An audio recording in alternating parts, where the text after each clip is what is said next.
क्या हो अगर कोई कहे कि अमेरिका की सबसे एलीट एजेंसियों में से एक का जन्म एक बहुत बड़ी एक भयानक नाकामी से हुआ था।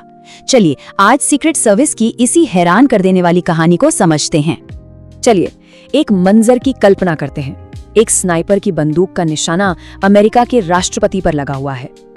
ये वो सबसे बुरा सपना है जिसके लिए सीक्रेट सर्विस दिन रात हर पल तैयारी करती है।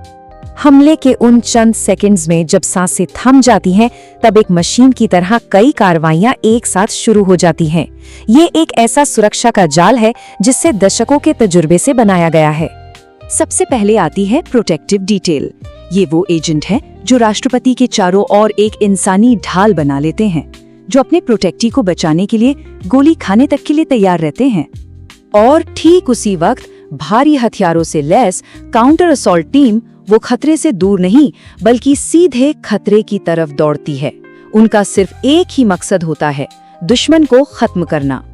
और इन सब के ऊपर ऊंची इमारतों की छतों से बाज जैसी तेज नजर वाले काउंटर स्नाइपर्स उस पूरी अफरा तफरी में से हमले के सोर्स को ढूंढ निकालने की कोशिश करते हैं। लेकिन सुरक्षा का ये जो मजबूत किला आज हम देखते हैं, वो हमेशा से ऐसा नहीं था। इसे एक ऐसी राष्ट्रीय त्रासदी की आग में तपाकर बनाया गया है जिसने पूरे अमेरिका को हिलाकर रख दिया था। नवंबर 1963 का वो दिन, सिर्फ 6 सेकंड, और उन 6 सेकंड के अंदर सब कुछ बिखर गया। दुनिया हमेशा के लिए बदल गई। उस जमाने की सीक्रेट सर्विस और आज की एजेंसी में जमीन आसमान का फर्क था। वो एक ऐसी फौज थी जो हमला होने के बाद हरकत में आती थी। ना तो उनके पास एजेंट थे और न ही आज की दुनिया के खतरों से निपटने का कोई साजो सामान। उस दिन वहां मौजूद एजेंटों के लिए ये नाकामी एक ताउम्र का बोझ बन गई। एक ऐसा साया जिसने दशकों तक एजेंसी का पीछा किया और आखिरकार इसे जड़ से बदलने की सबसे बड़ी वजह भी बना। तो डैलस की वो त्रासदी एक बहुत बड़ी वेकअप कॉल थी जिसने सीक्रेट सर्विस को पूरी तरह से बदलने पर मजबूर कर दिया। लेकिन कहानी यहीं खत्म नहीं होती। एजेंसी के सीखने का सफर तो अभी शुरू हुआ था। साल था 1981। सिर्फ 2 सेकंड के अंदर एक और हमला हुआ। लेकिन इस बार डैलस से सीखे गए सबक काम आ गए। इस बार ट्रेनिंग, सूझबूझ और एक नई सोच ने पासा ही पलट दिया। हालांकि हमला नाकाम रहा, लेकिन इसने सिस्टम की बड़ी खामियों को सामने ला दिया। इसके बाद जो बदलाव हुए वो जबरदस्त थे। सुरक्षा प्रोटोकॉल को और भी मजबूत किया गया और अलग अलग एजेंसियों के बीच तालमेल का एक नया दौर शुरू हुआ।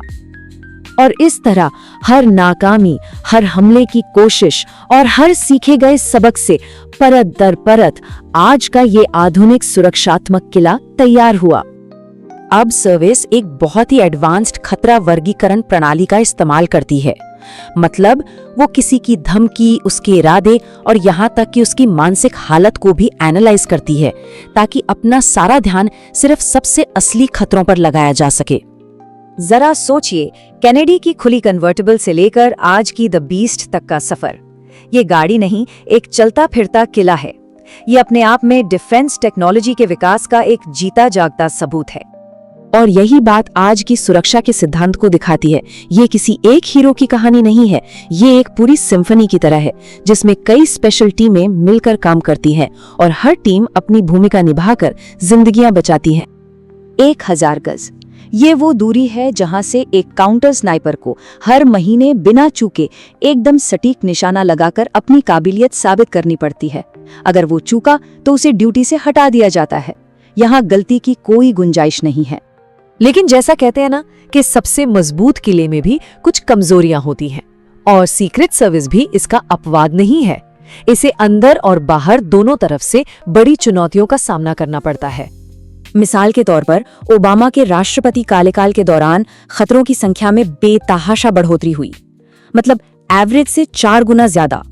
इसने एजेंसी के रिसोर्सेज को उनकी आखिरी सीमा तक धकेल दिया था।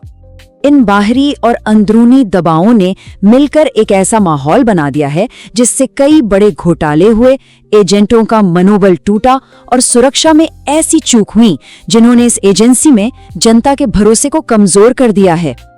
लेकिन इन सारी चुनौतियों और ढाल में आई दरारों के बावजूद सफलता का वो एक पैमाना जो असल में मायने रखता है, वो 1963 के उस मनहूस दिन के बाद से आज तक बेदाग रहा है। तो जब हम इस पूरे सफर को देखते हैं, हर चुनौती के हिसाब से ढलने की इस कहानी को देखते हैं, तो एक आखिरी और सबसे जरूरी सवाल सामने आता है, सीक्रेट सर्विस की कामयाबी का असली राज आखिर है क्या? शायद एजेंसी की सबसे बड़ी जीत उन कहानियों में नहीं है जिन्हें हम जानते हैं, बल्कि उन अनगिनत कहानियों में है जिन्हें हम कभी सुन ही नहीं पाएंगे। ये वो खामोश जीतें हैं जो हर रोज हासिल की जाती हैं ताकि किसी हमलावर की गोली इतिहास को फिर से न लिख सके।